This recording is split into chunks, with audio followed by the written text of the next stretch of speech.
ఒక్క నిమిషం ప్రస్తుతం మళ్ళీ అది ఆ సబ్జెక్ట్ మళ్ళీ మాట్లాడదాం. ఒక్కసారి శివకుమార్ లాల్ గారు ఉన్నారు, తెలంగాణ కాంగ్రెస్ అధికార ప్రతినిధి, ఆయనతో ఒకసారి మాట్లాడదాం. శివకుమార్ గారు నమస్తే అండి.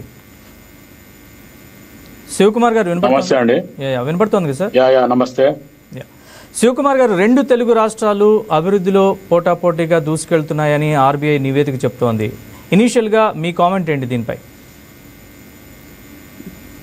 ఇందులో వైకట్ టీవీ ప్రేక్షకులకు, మీకు ప్యానల్ ఉన్న వారికి నమస్కారం.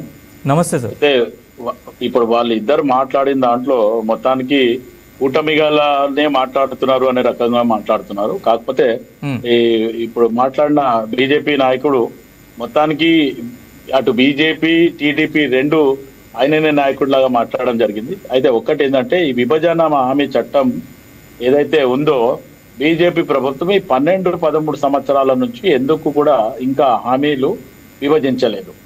గతంలో ఏదైతే తెలంగాణ రాష్ట్రం ఏర్పడినప్పుడు ఉటావుటిగా ఎలగొట్టిండ్రు అనే దానికి మటుకు నేను వ్యతిరేకిస్తున్నా. 10 సంవత్సరాలు ఆంధ్రప్రదేశ్ కి కూడా ఇక్కడ లేక్ వ్యూ గెస్ట్ హౌస్ లో ఉమ్మడి రాజధానిగా హైదరాబాద్ ఇరు రాష్ట్రాలకి మీరు ఉండొచ్చు అనేది 10 సంవత్సరాలు మీరు ఇక్కడ ఉండొచ్చు అనే రకంగా మాట్లాడింది. ఇంకోటి ఏమంటే, మొత్తానికి ఆంధ్రప్రదేశ్ ఉమ్మడి ఆంధ్రప్రదేశ్ ఉన్నప్పుడే డెవలప్ చేసిండ్రు అనడము ముమ్మాటికి తప్పు. ఆల్రెడీ ఇది నిజాం రాష్ట్రంగా ఉండింది, 18 రాష్ట్రాలు ఉండింది, ఆల్రెడీ డెవలప్డ్ తెలంగాణ.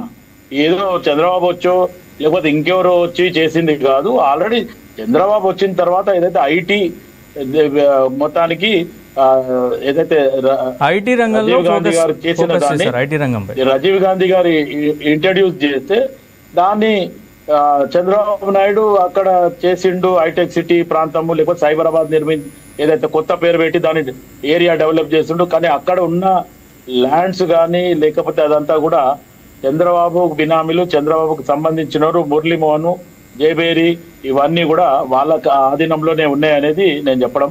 కాకపోతే ఇప్పుడు తెలంగాణ రాష్ట్రం వచ్చిన తర్వాత గతంలో 10 సంవత్సరాలు బీఆర్ఎస్ ఉండింది. తర్వాత ఇప్పుడు కాంగ్రెస్ పార్టీ అధికారంలోకి వచ్చి 3 సంవత్సరాలు బీజేపీ ప్రభుత్వానికి ఎప్పటికప్పుడు మేము ప్రోటోకాల్ పాటిస్తూ, ముఖ్యమంత్రి రేవంత్ రెడ్డి గారు ప్రోటోకాల్ పాటిస్తూ మరి తెలంగాణ రాష్ట్రానికి అభివృద్ధి పరంగా కావాల్సిన దానికి నిధుల గురించి ఖచ్చితంగా పోరాటం జరుగుతుంది. వాళ్ళని మంత్రులని, వివిధ శాఖల మంత్రులను కూడా కలిసి విన్నవించడం కూడా జరుగుతుంది. ఎందుకంటే ఇప్పుడు ప్రస్తుతానికి ఇటు తెలుగుదేశం ఒకసారి ఆలోచించాలి. ఎందుకంటే ఇంతకుముందు బీహార్కి ప్లస్ ఆంధ్రప్రదేశ్కి ఎక్కువ నిధులు పోయినాయని చెప్పి మనం పదే ఈ 2 సంవత్సరాల నుంచి మేము కాంగ్రెస్ పార్టీ వచ్చినాక చెప్పడం జరిగింది. ఖమ్మంకి కావాలన్నప్పుడు ఖమ్మంకి 300 కోట్లు ఇచ్చిండ్రు, అదే ఆంధ్రప్రదేశ్ కి 1200 కోట్లు ఇచ్చిండ్రు. ఇట్లా మొత్తానికి సౌతి తల్లి ప్రేమ ఎవరు చూపించిండ్రు అనేది బీజేపీ వాళ్ళు చెప్పాలా. దాని తర్వాత ఇప్పుడు మొత్తానికి చంద్రబాబు నాయుడు కూడా ముప్పు రావడం జరిగింది. ఎందుకంటే ఈ గతంలో బీజేపీ ప్రభుత్వం కూలాలంటే అటు మొత్తానికి బీహార్ రాష్ట్రం నుంచి ఆ ముఖ్యమంత్రి అయినా లేకపోతే చంద్రబాబు గారు అయినా వాళ్ళ సపోర్ట్ తీసేస్తే బీజేపీ ప్రభుత్వం కూలిపోతుంది అనేది శివకుమార్ ఒక్క నిమిషం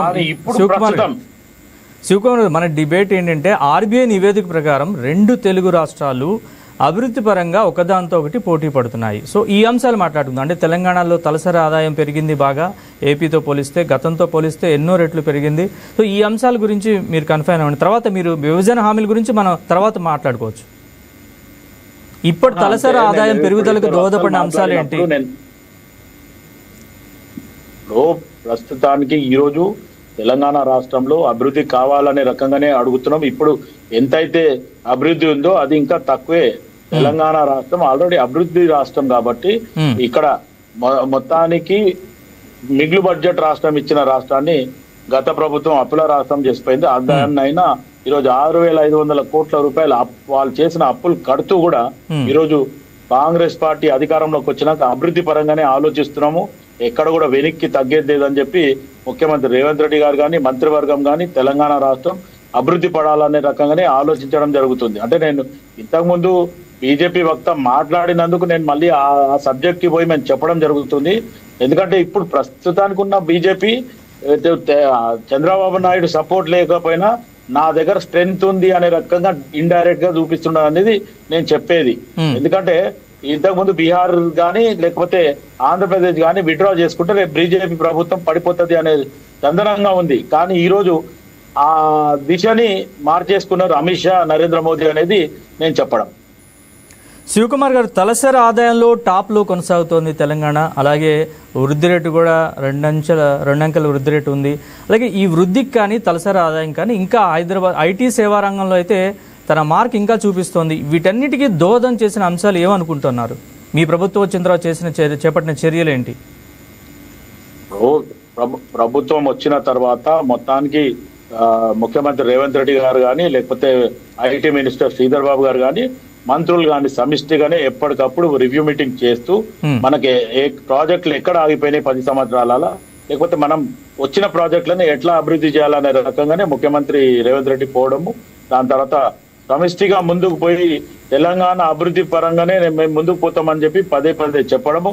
బీజేపీ ప్రభుత్వం ఏదైతే నిధులు ఇవ్వనంటే కూడా అక్కడ మరి వాళ్ళు చేస్తున్న మొండి వైఖరిని పక్కన పెట్టి ఖచ్చితంగా మాకు నిధులు ఇవ్వాలని చెప్పి వాళ్ళ మీద ఒత్తిడి తీసుకొచ్చి తెలంగాణకి రావాల్సిన వాటాని ఖచ్చితంగా ఇవ్వాలని చెప్పి అడగడం కూడా జరుగుతుంది. రైట్ శిరీష్ గారు, సో మీరు ఇందాక అన్నట్లుగా కొంతకాలం 2014-19 తర్వాత 19-24 మధ్య అభివృద్ధిలో చాలా వెనకబడ్డారు, రాష్ట్రం చాలా వెనక్కి వెళ్ళింది అనేది అందరూ ఒప్పుకోవాల్సిన అంశం. సో ఇప్పుడున్న పరిస్థితిని చూస్తే ఆ టర్మ్ కూడా కొనసాగుంటే ఇంకా రాష్ట్రం అభివృద్ధిలో ముందుకెళ్లేదని అనుకోవచ్చా? 100% అండి. 100% రాష్ట్రం ఒక 20 years వెనక్కి తీసుకెళ్లారండి జగన్మోహన్ రెడ్డి. ఒక ముందుకెళ్తున్నటువంటి అభివృద్ధిలో దూసుకుపోతున్నటువంటి రాష్ట్రాన్ని ఒక 20 సంవత్సరాలు వెనక్కి నెట్టి భావితరాల భవిష్యత్తుని అగమ్య గోచరం చేసినటువంటి పరిస్థితి. పరిశ్రమలు ఎవరైనా ఏ రాష్ట్ర ముఖ్యమంత్రి అయినా పెట్టుబడులు కల్పన కోసం ట్రై చేస్తారు, పెట్టుబడిదారులను తీసుకొస్తారు. కానీ పెట్టుబడిదారులందరినీ కూడా రాష్ట్రం వదిలి పారిపోయేలాగా చేస్తారండి వీళ్ళు. ఏ కంపెనీని వీళ్ళు వదిలిపెట్టలేదు. ఇప్పటికీ కూడా వాళ్ళు పీపీపీ విధానంలో మేము ముందుకెళ్తుంటే దాన్ని కూడా వాళ్ళు తప్పుబట్టి మేమొస్తే ఇలా చేస్తాం అలా చేస్తాం, మీరు ఇక్కడ ఇన్వెస్ట్ చేస్తే ఇది మీ పరిస్థితి అని చెప్పి ఇప్పటి నుండే వాళ్ళని భయపెడుతున్నటువంటి పరిస్థితి.